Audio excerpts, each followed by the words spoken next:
कहते हैं कि दुनिया में मन सबसे ज्यादा शक्तिशाली चीज होती है। अगर किसी चीज को तुम पूरे मन से चाह लो तो तुम उसे हासिल कर सकते हो। ये मैं नहीं कहता, यह सभी महापुरुषों का कहना है। लेकिन अगर यह सत्य है, यह सच है, तो जो हम अपने मन से चाहते हैं वो हमें हासिल क्यों नहीं होता है भाई। कोई भी इंसान अपने मन में दुख तो नहीं चाहेगा, लेकिन वो रहता तो दुखी है। हर इंसान अपने मन से तो कामयाब होना चाहता है, खूब पैसा कामना चाहता है, लेकिन फिर भी वो कामयाब नहीं होता। भला ऐसा दुनिया में कौन इंसान होगा जो अपने मन में यह चाहेगा कि मैं नाकामयाब रहूं या मैं पैसा ना कमाऊं। सोचने की बात है। तो इसमें दो चीज निकल के सामने आती है।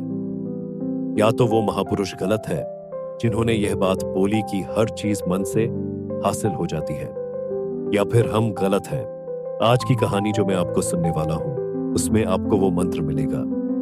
उसे समझने के बाद आपको पता चलेगा, जिससे आप ये समझ पाएंगे कि अपने मन से कोई भी चीज कैसे करवाई जाती है, मन में किसी भी बात का बीज कैसे बोया जाता है। यह इस कहानी से आपको अच्छी तरह से समझ में आ जाएगा, और इससे आप यह भी समझ पाएंगे कि आकर्षण का नियम कैसे काम करता है। कहानी छोटी सी है लेकिन बहुत ही गहरी है। इससे पहले कि आप इस कहानी में खो जाएं, इस चैनल को सब्सक्राइब जरूर कर लें। तो चलिए कहानी शुरू करते हैं। एक बार की बात है, एक आदमी के जीवन में सिर्फ दुख ही दुख थे। वह जो भी काम करता, उस बेचारे का काम पूरा ही नहीं होता। घर में आता तो घर में क्लैश बना रहता। किसी से कोई मदद मांगता तो कोई उसकी मदद नहीं करता। ऐसा लगता था कि चारों ओर से दुखों का पहाड़ उसी पर टूट पड़ा है। उसे समझ नहीं आ रहा था कि मैं दुखों से पार कैसे हूं। वो दिन रात यही सोचता रहता कि अपने दुखों से छुटकारा कैसे पाना है। इसी कारण से वो रात में सो भी नहीं पाता था। उसकी आंखों के नीचे बड़े बड़े काले घेरे बन गए थे, जिस बात का प्रतीक थे कि वो आदमी कितना दुखी है और कितना चिंतित है। कभी कभी तो उसके मन में आत्महत्या करने की भी ख्याल आते थे, लेकिन अपने परिवार की चिंता करके वो ये कदम नहीं उठा। पता था वो इतना दुखी हो गया कि उसने निर्णय किया कि वो इन दुखों से छुटकारा पाकर ही रहेगा। इसके लिए चाहे उसे कितनी भी मेहनत क्यों न करनी पड़े, कुछ भी करना पड़े, चाहे अंगारों पर चलना पड़े, लेकिन इन दुखों से छुटकारा हासिल करके ही रहेगा। ऐसे ही एक दिन उसने अपने मित्र से पूछा कि मैं अपने जीवन को कैसे सुधारूं। उसके मित्र ने उसे बताया कि तुम किसी बाबा के पास जाओ। बाबा के पास ऐसा मंत्र होता है जिससे सारे दुख मिट जाते हैं, जीवन खुशियों से भर जाता है और धन संपदा भी हासिल हो जाती है। तुम किसी ऐसे बाबा को ढूंढ लो, बस तुम्हारा काम बन जाएगा। उस आदमी के मन में यह बात पूरी तरह से पक्की बैठ गई कि अब कोई बाबा ही मेरा दुख दूर कर सकता है, और इसीलिए उसे जिस भी बाबा के बारे में पता चलता तो वह उसी बाबा के पास पहुंच जाता, उसी बाबा को अपनी समस्या बताता और उससे उसका समाधान पूछता और कहता कि बाबा, मैं कुछ भी करने के लिए तैयार हूं, लेकिन मेरी इन समस्याओं से मुझे छुटकारा दिला दीजिए। आप जो कहेंगे मैं वो करूंगा, लेकिन मेरे जीवन को सुधार दीजिए। बाबा उससे कुछ टोने टोटके बता देते हैं करने के लिए, और बदले में दान और दक्षिणा ले लेते हैं कि ये टोना टोटका करने के बाद तुम्हारे घर में सुख शांति बनी रहेगी। बस इस टोटके को पूरी विधि के साथ करना। वो आदमी घर लौटकर पूरी विधि के साथ टोने टोटके करने लगा, लेकिन बहुत टोने टोटके करने के बाद भी उसके जीवन में कुछ बदलाव नहीं आया। इसकी विपरीत उसका जीवन और ज्यादा दुखी हो गया।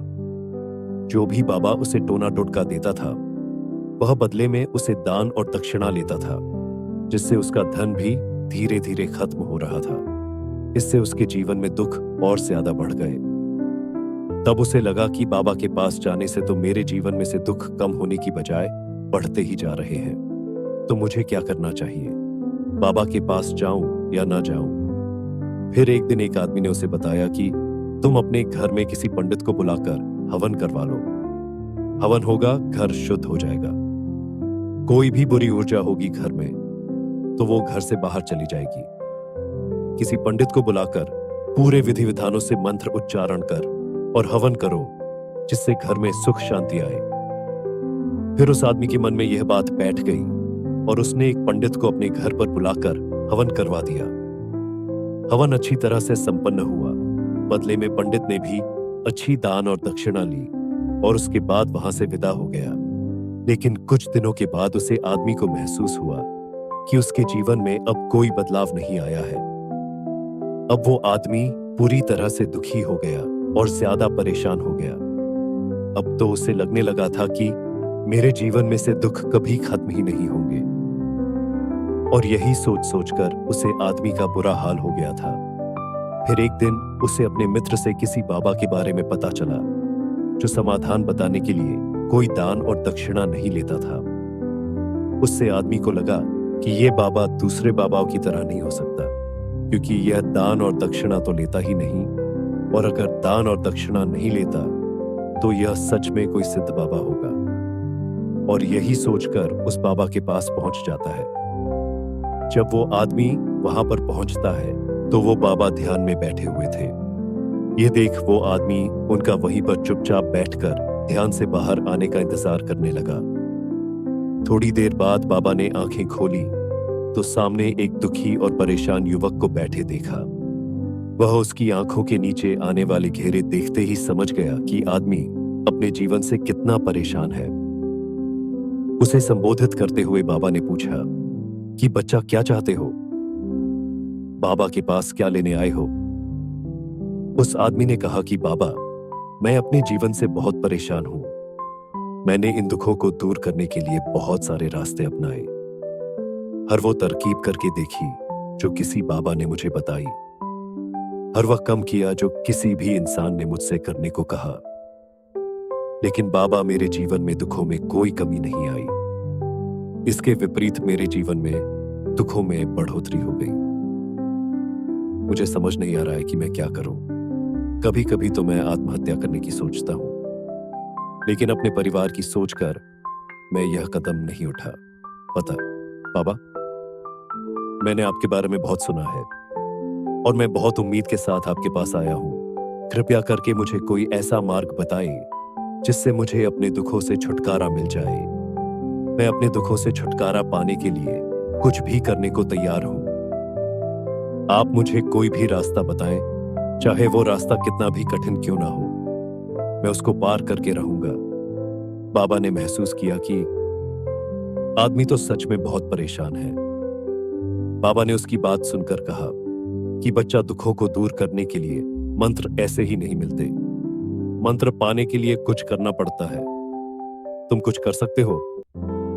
यह सुनकर पहले तो उस आदमी ने सोचा कि यह बाबा भी मुझसे दान दक्षिण ही मांगेंगे, लेकिन और कोई रास्ता ना पाकर उसे आदमी ने कहा कि बाबा, आपको जितनी भी दान दक्षिण चाहिए मैं देने के लिए तैयार हूं, लेकिन आपका मंत्र सच्चा होना चाहिए, वह पूरा होना चाहिए, उसका फल मुझे मिलना चाहिए। उसके बाद मैं आपको जो भी दान और दक्षिणा लेना चाहते हो वह दे दूंगा। बाबा ने कहा कि दान दक्षिणा तो बहुत छोटी सी चीज है, मुझे वह नहीं चाहिए। इस पर वो आदमी सोच विचार करके बोला, तो बाबा, मैं अंगारों पर भी चलने के लिए तैयार हूं, आप मुझे बस आज्ञा दीजिए। बाबा ने कहा कि अंगारों पर चलने वाली छोटी चीज मैं तुमसे नहीं कराने वाला। मैं जो तुमसे कराने वाला हूं वो बहुत कठिन मंत्र है, उसे पूरा कर पाओगे? आदमी ने कहा कि बाबा, आप मुझे बताइए तो सही, मुझे करना क्या होगा? मैं कुछ भी करने को तैयार हूं। इस पर बाबा ने उसे कहा कि यहां से जब तुम अपने घर जाओ तो रास्ते में अपने मन में यह दोहराते जाना कि मैं सुखी हूं, मैं सुखी हूं, मैं सुखी हूं। बार बार अपने मन में यही दोहराना, और याद रहे जुबान पर यह नहीं आना चाहिए, यह सिर्फ मन में दोहराना है। यह सुनकर वह आदमी बोला कि ये तो कर लूंगा, लेकिन इससे होगा क्या? बाबा बोले, इस मंत्र को करके देखो, वैसे भी तुमने इतने बाबाओं के मंत्र किए हैं, तो इस मंत्र को भी करके देख लो। उस आदमी ने सोचा कि बाबा कुछ दान दक्षिणा तो ले नहीं रहे और छोटा सा मंत्र है, इसे तो मैं कर ही लूंगा। वो बोला, ठीक है बाबा, मैं यह मंत्र जरूर करूंगा। वो आदमी ये कहकर वहां से उठकर चलने लगा, लेकिन जैसे ही वो चलने लगा, पीछे से बाबा ने बोला कि बच्चा, एक बात याद रखना, जब तुम यह मंत्र अपने मन में दोहराओ तो तुम्हारे मन में बंदर के विचार नहीं आने चाहिए, बंदर का ख्याल भी नहीं आना चाहिए, तभी यह मंत्र सिद्ध होगा। वो आदमी बोला, मुझे तो आज तक बंदर का कोई विचार नहीं आया, तो अब क्यों आएगा? आप चिंता मत करिए बाबा, मैं बस मन में यही दोहराता रहूंगा कि मैं सुखी हूं, मैं सुखी हूं। इसके अलावा बंदर का कोई विचार मेरे मन में नहीं आएगा। यह कहकर वह आदमी वहां से चल दिया और अपने मन में यह दोहराता हुआ, मैं सुखी हूं, मैं सुखी हूं। थोड़ी दूर ही चला था कि उसके मन में अचानक बंदर का ख्याल आ गया। बंदर का ख्याल एक बार आया और चला भी गया, लेकिन उस आदमी ने सोचा कि आज तक तो मुझे बंदर का कोई विचार नहीं आया, ये आज बंदर का विचार क्यों आ गया? और ऐसे करके उसने उस बंदर के विचार को पकड़ लिया। वो ये भूल गया कि मुझे क्या मंत्र दोहराना है और वो बंदर के बारे में सोचने लगा। जब थोड़ी देर बाद उसे फिर से होश आया तो वह फिर से अपना वही मंत्र दोहराने लग जो बाबा ने उसे बताया था, मैं सुखी हूं, मैं सुखी हूं। लेकिन अचानक से सामने एक बंदर दिखाई दिया और यह देखकर उसके मन में फिर से बंदर का विचार उठ गया और वह अपने अंदर से विचार को बाहर फेंकना चाहता था। वह चाहता था कि मेरे अंदर किसी भी तरह बंदर का विचार न आए, लेकिन उसे तो सामने बंदर ही दिखाई दे गया। ऐसे ही करते करते वह घर पर पहुंचा और घर पर पहुंचने के बाद अपनी पत्नी को कहा कि हे बंदरिया, मुझे खाने में बंदर परोस दो। और जब उसे एहसास हुआ कि उसने क्या बोल दिया तो वह अपने बाल नोचने लगा। वह दीवारों में सर मारने लगा कि आज तक मुझे बंदर का कोई विचार नहीं आया और आज मुझे ये क्या हो गया है कि मुझे हर जगह बंदर ही बंदर नजर आ रहे हैं। ये कैसी माया है?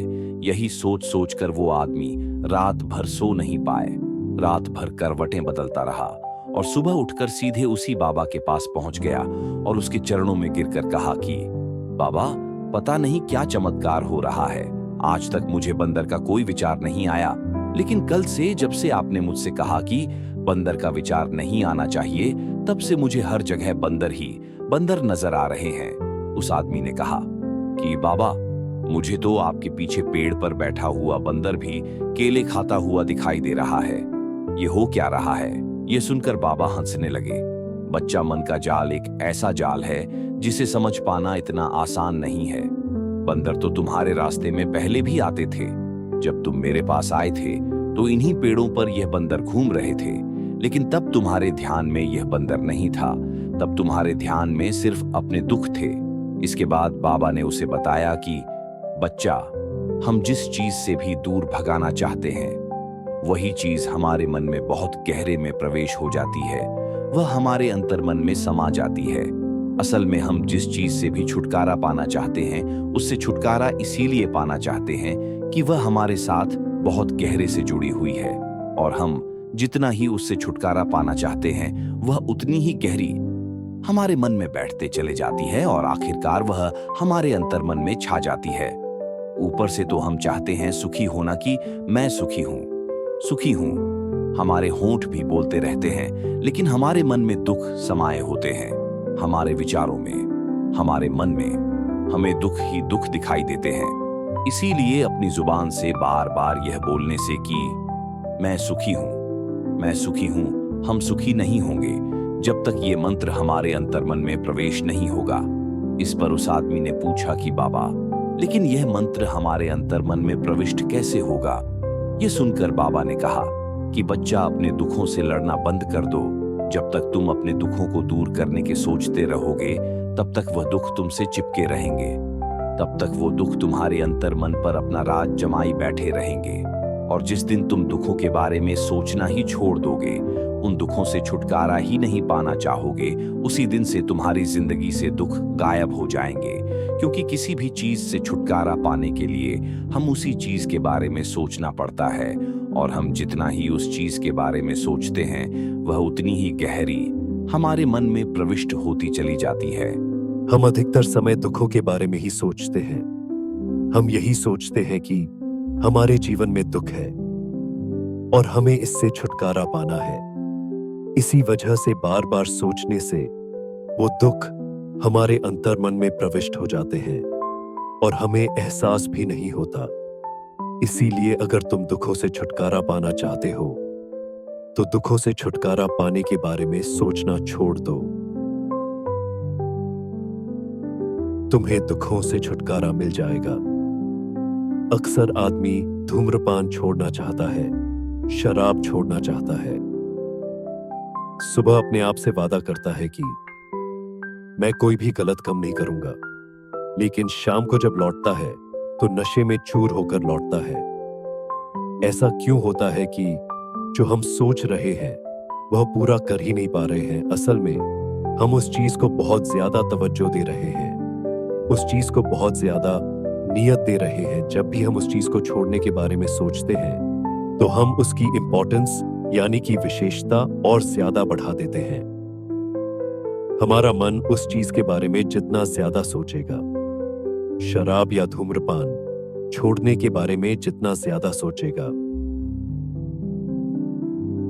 हमारा मन उतना ही उसे चीज के पीछे ज्यादा भागेगा। हमें उस चीज से लड़ना नहीं है, बल्कि बिना सोचे गुजर जाना है। और अगर इस मंत्र को हम समझ लेते हैं तो हम अपने जीवन में जो भी पाना चाहते हैं उससे अपने अंतर्मन में डाल सकते हैं। और एक बार वो लक्ष्य हमारे मन बैठ जाता है तो फिर सफलता पाने में कोई समस्या नहीं आती, कोई दिक्कत नहीं आती।